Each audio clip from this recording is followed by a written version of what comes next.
Hey, what's up, everybody? Welcome to episode 7 of my Let's Play series. First off, this is a non-live commentary because I messed up. I went and recorded a whole episode talking to myself, basically, without even recording it. I had my settings set wrong and had to... I don't even know what I was talking about there, but I was dancing. I had to turn on my or forgot to turn on my recording to record external output. I'm gonna try to do a little bit of a non-live commentary here with a little explanation at the end, which will be live commentary. Anyways, started this episode saying that we're gonna go pretty much go tackle that monster spawner, and I was gonna try to make my very first guess monster trap, and this is my little area that I made here to keep myself safe when I'm inside this area. And I did this off camera, but it's nothing special. It's just a barrier with a door and window so I can see outside, and a little workstation here. I have not done anything past this point, aside from making that wall there. So you'll see. And right here, I'm putting all my stuff away because I don't want to lose it when I'm out there fighting the zombies.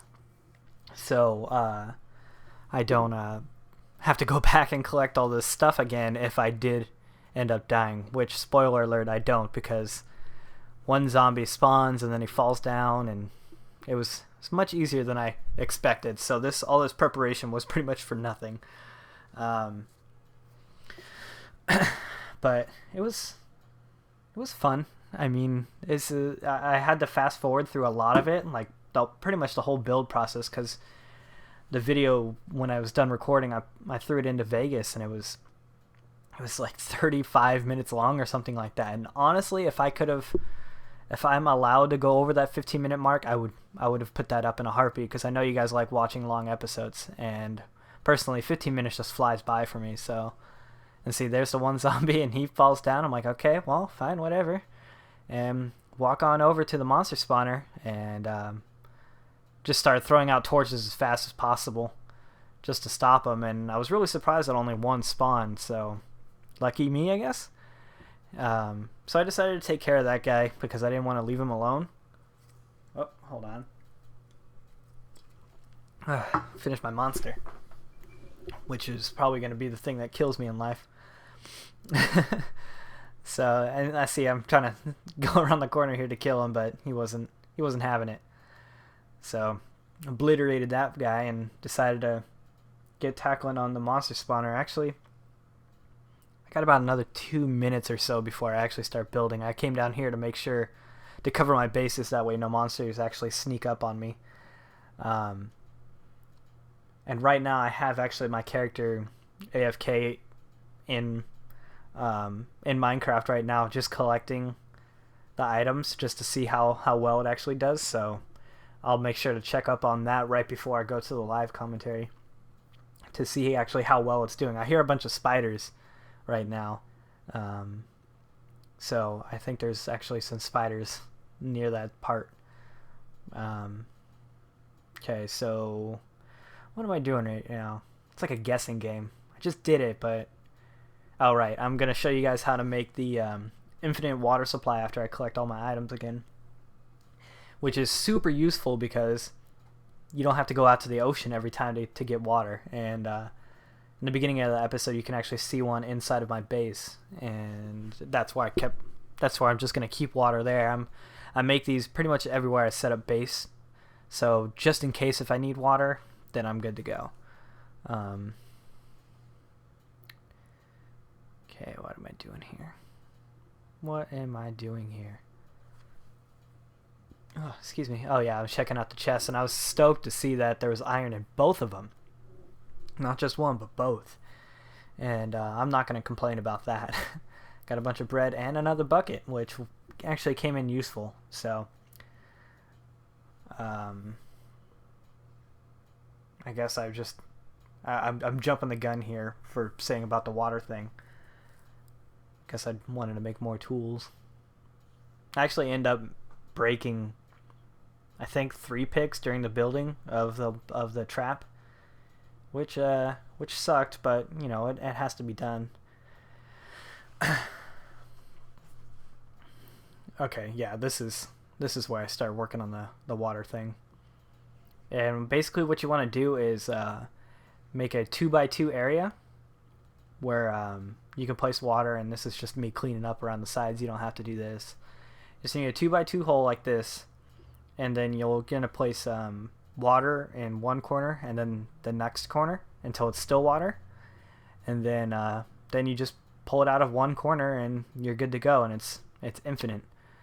And like I said, really helpful little tip for you guys. So I come back here a little bit later, and right there I was talking about how you can do it with a 1x1 area, but I like the 2x2. I mean, it's just personal preference. There's no better things to it. Oh, there we go. Now we're fast forward, and right here, I'm not talking. I told you guys. Well, I'm telling you again, and I guess that I was gonna fast forward through this area, but what you want to do, and what I actually did mess up on at this part, is that you're supposed to cut it off right at the monster spawner, but here I cut it off right at the end, so there's like 2 extra blocks coming out. And you'll actually see how it all works at the end when I actually explain it. But you drop down about 4, and then you dig out about 9 blocks out, because that's the distance water can travel. And the theory behind this is that they'll fall down this little cliff edge, and the water will push them over to another cliff, and then that water will push them into basically a 2x1 area where they'll drown. And I like these better than the lava ones. The lava ones, I believe, are quicker, but lava's dangerous, and I'm not too elegant with lava. So this is me just blocking off another area. And like I said, it was my very first trap that I've made, so I watched a few videos about it, and this is me just like counting areas to make sure I was going the right direction, and I stopped at the right amount of blocks. And I could have made this just a single chute, but I decided to make it 2 wide. I'm not sure my reasoning behind it. I just wanted to make sure that when they were in there, they were in there. And I almost fell in that hole, and that would have been treacherous because I heard a bunch of zombies down there. We'll have to check out that place later on. Also about Hogwarts and everything, server is finally stable enough for me to go back on and start building again, but I hear there's another update coming out today that's supposed to fix a bunch of bugs. I'm just hoping that it won't cause more. So I did get part 12 done, and it's edited and sent out.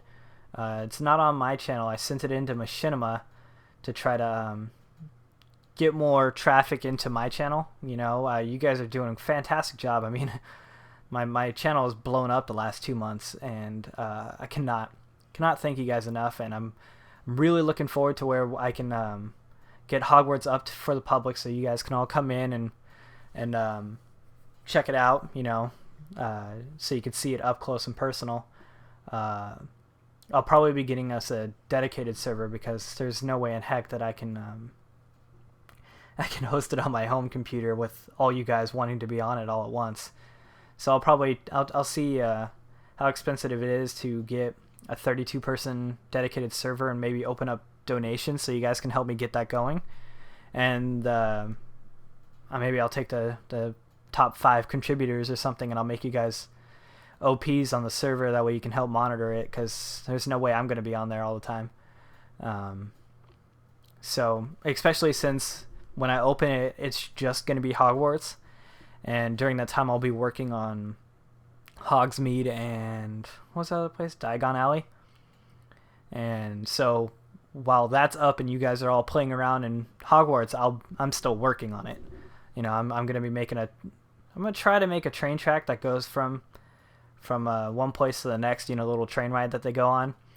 Hopefully by then minecarts work well and they render the world as you go, because if not, there's going to be little stations where you're going to have to get off so the game can register your position, so it'll render the rest of the map. Because as of right now, that's the only fault. But yeah, I haven't given up on it, guys. So don't think that I'm not working on it. I've been diligently trying to figure out how to get my server back up and stable. But even now, I'm having some crashing issues. But I was able to get on for about 6 or 8 hours and work on some stuff. And right here is when I started placing the water. And I was actually explaining in the video how it works, but you know, that didn't go out very well at all. I put up a little window so I can see them going down, and then it's me explaining some more. So you put up your water there, and had to go get some more water out of my thing. Go down and see it stops right there. And so I used this one to push him down here, but I was short. So actually, I guess it was too long. So what I did was just bring it in another block forward. And same build and everything like that. This won't be my last trap that I make. I'll make sure to make more. That way you guys can actually see the steps to make them, because I don't know, I feel like this is pretty clear, especially since I'm going to be explaining it later on. But I know some of you really like to kind of watch it progress and not go through this little fast forward mode. Let's see. What else to talk about? I'm almost done with my other review of PC game this time around, and well, I just want you guys to know that the scores that I give games are legitimate scores. I'm not going to be giving games I'm not always going to give games 7 out of 10 or 8 out of 10 like Game Informer and IGN and all of them do. Right here, this is where my trap failed, and it's because it was 3 high instead of 2 high. Because if it's 3 high, blocks are 3 high, then the zombies can float up and they can breathe. But you want to make it 2 high. So right here, I place blocks right there, so to make it 2 high, and they get stuck in that little area, and that's where they get stuck underwater because they can't go up, but the current's pushing against them, so they can't swim back either. And so that's it. Anyways, we're closing up on the live commentary right now, so I'm gonna shut up, and you guys are gonna go and listen to me 5 minutes ago. So again, sorry that I messed up on this one. Hopefully this will suffice. If not, too bad.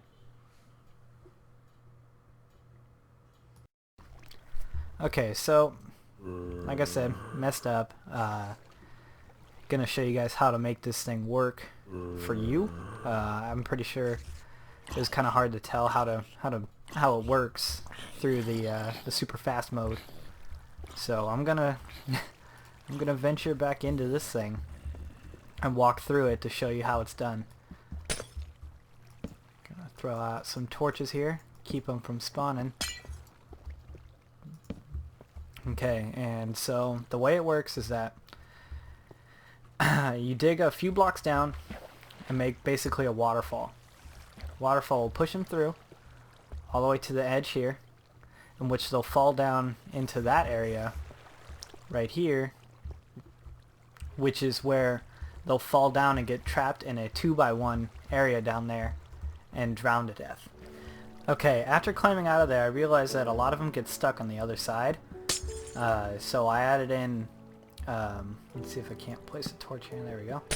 I added in water on both sides. That'll help. Oh, see, there's one just spawned and he flew straight down there. And I've decreased the roof level because honestly, if it's not too high, they just continue to jump like that and get stuck. So I did this little number and put water on both sides. Oh, see? Look at him. Keeps spawning regardless if there's a torch or not there. See how he's jumping like that? I'm gonna have to fix that. Anyways, that's what's going on here. Actually, let's... Okay. Put some glass back up here and fix... There we go. Take out the torch, and you guys can't see anything right now, but that's basically just a big old dark pit. Oh, and a bunch of feathers down here for me. Yay! Thank you guys. Very kind of you. Anyways, see you guys for the next one. Later.